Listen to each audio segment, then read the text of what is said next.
Hello everyone, it's been a long journey this semester with studying and doing everything online due to the pandemic and being quarantined at home.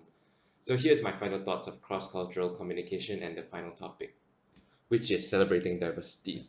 Coming to a close for cross-cultural communication, I've learned so much of what it means for PR practitioners to study across cultures.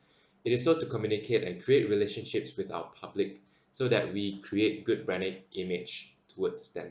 I believe that good public relations is having good understanding and clear communications with the public and culture around.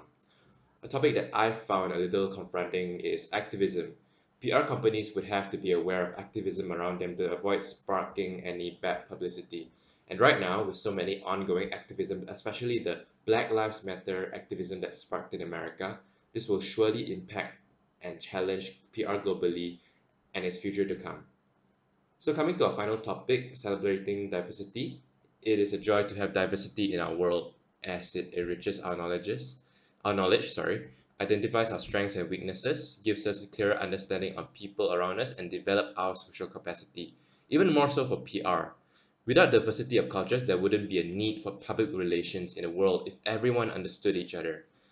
When we step into the world as PR professionals, even our workplace will be diverse with people of different backgrounds and cultures. So it is our duty to learn cross-cultural communication as to create relationships with our colleagues and close the gaps with our public. We may have learned cross-cultural communication in this unit, but it's going to be a lifelong learning process as we meet new people every day of our lives, and especially in the workplace.